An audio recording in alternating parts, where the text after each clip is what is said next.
Hi, Zion Nation. How y'all doing today? I'm sorry it's a little bit later. I was out helping my grandma today. For those who don't know, my grandmother has glaucoma and she lives in assisted living.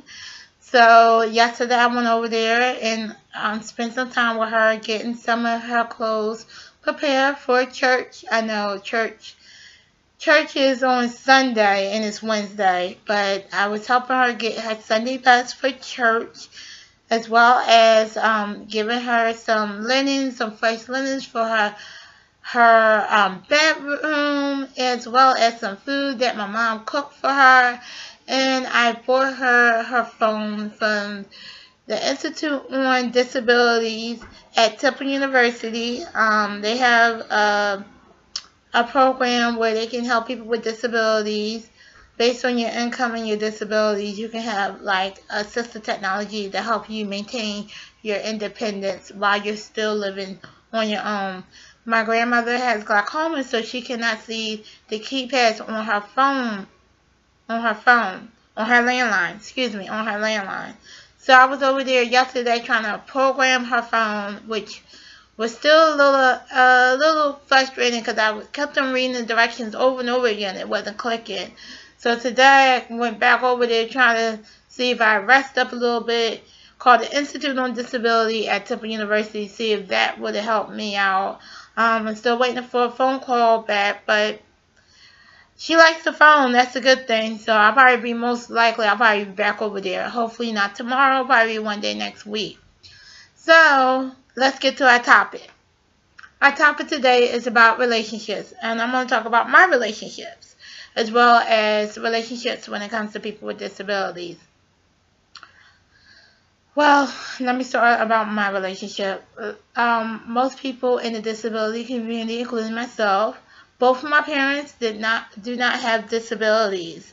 So I was born to people that didn't have disabilities, so they didn't really know about disabilities until I came along.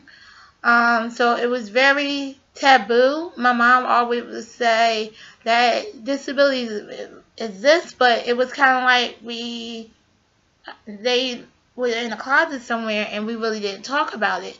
So my mom and my dad really didn't understand when I was born. They didn't have all that great advanced technology to determine if your baby will have a disability or not in your mother's stomach prior to actually giving birth. So my mom and dad did not have a disability until I came out of my mom, and the doctor said, oh, well, one child is fine, but the other child is, something's wrong with the other child. And I'm a twin, for those who don't know. So that was interesting to see the lace. So as well as do a lot of my research in the disability community, a lot of people in the deaf and hard hearing community, a lot of people in the deaf community especially, they were born to hearing parents. So a lot of deaf children are born to hearing parents, and sometimes the hearing parents did not make it a priority to learn sign language to communicate with their child. So it makes it very hard for the child and the parent to communicate with the parent, or vice versa. So my situation is not unique, but it does exist. I would get frustrated, and I always remember my dad would say to me, I would cry and I would say, you don't understand how it is to have a disability. And my dad would look at me, he's like, you're right, I don't understand how it is to have a different disability, but I can definitely empathize with you. I know it has to be frustrating, and I know it has to be hard, and I know it has to be upsetting. So I really appreciate my dad for trying to actually support and empathize with having a disability. For those who don't know, my dad passed away 3 years ago. It will be actually 4 years in next month. So I really appreciate him trying to actually empathize with his child with a disability. So my story when it comes to growing up, having a disability, it was very hard. I was very mainstream. I was very isolated. I remember going to different family reunions trying to figure out where did my disability come from? Because I'm like, okay, there's black people, I see brown people, I see all types of kids of black people around me, and they don't have a disability.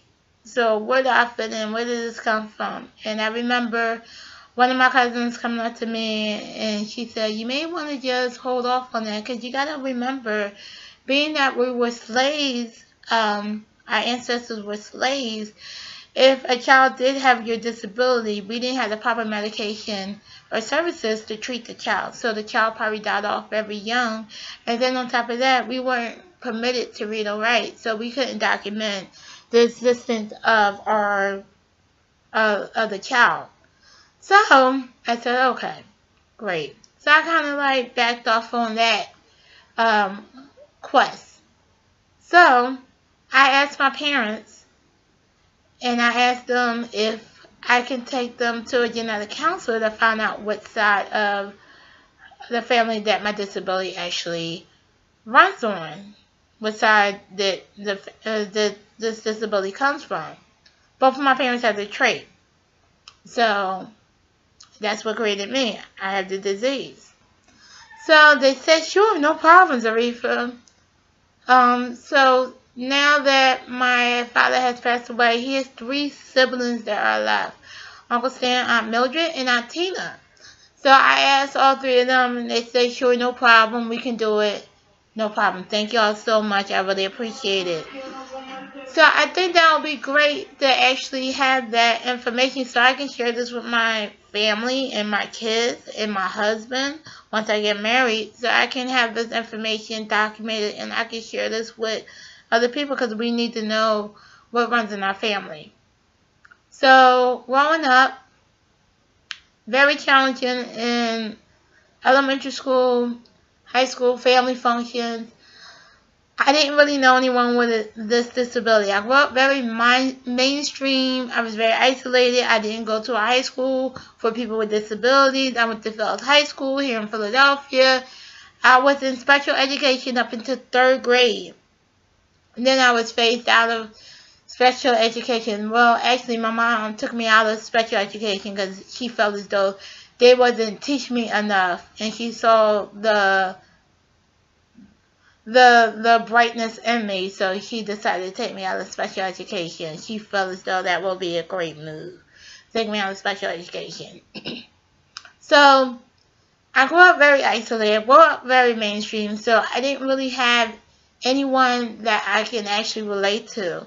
I'm going to talk about my struggles, my setback, my challenges, my success when it came to my disability. So it was very hard to relate for me to relate to other people, especially people who didn't have a disability. And so I didn't meet anyone with my same disability until adulthood. And she was African American, and at the time she wasn't very receptive of me. So that friendship kind of died out.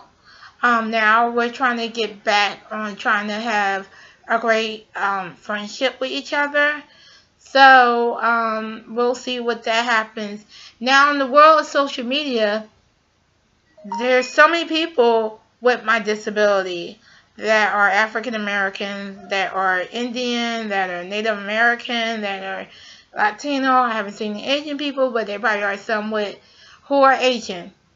I didn't even really think black people had my disability. But in social media, you find so many people. But back in the day, growing up, there was no support groups for children living with arthrogryposis multiplex congenital. There wasn't no adult support groups for arthrogryposis multiplex congenital. So, as an adult, I just grew up with just knowing people with disabilities that were different from mine was great. And when I would share my life experiences about myself, and they was like, oh yeah, I would meet people in the sickle cell community, and they were like, oh yeah, we went to a camp for sickle cell, and we have a unit, we have patients with sickle cell, and we did so many things with our community, and I'm just like, wow. And then I would meet people from the diabetic community, diabetes community, they was saying that they had a camp. I'm just like, wow. I'm just like, wow, I'm like so jealous and envious of these people, because I'm just like, I wish I had that, and I didn't have that.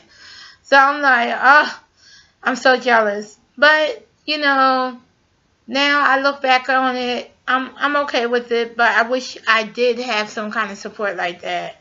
But everything happens for a reason, right? So, with that being said, I have friends that are members of different disability communities that I can call on and talk to about different struggles, and sometimes they may can relate and sometimes they may cannot relate, because all our struggles are different. Even though we have disability doesn't mean that all our struggles are the same. So, which is a great thing. That's what makes us unique. So on that note, ladies and gentlemen, I want to thank y'all so much for tuning in tonight and sharing my experience about my relationships. I hope this will help you and help others with disabilities who grew up mainstream like myself and isolated, to say, get out there. There are tons of people with your disability. You just have to look and find. And some people you're going to be able to connect with your disability, and some people you're not going to be able to connect with. But it's all about enjoying the experience, because you only live once. YOLO. So I will see y'all next week. Remember to like and share and make a comment on this video. And I will see y'all next week. And what do I say at the end of my video presentation? Expect the unexpected. Thank y'all so much. Y'all have a nice night. Good night.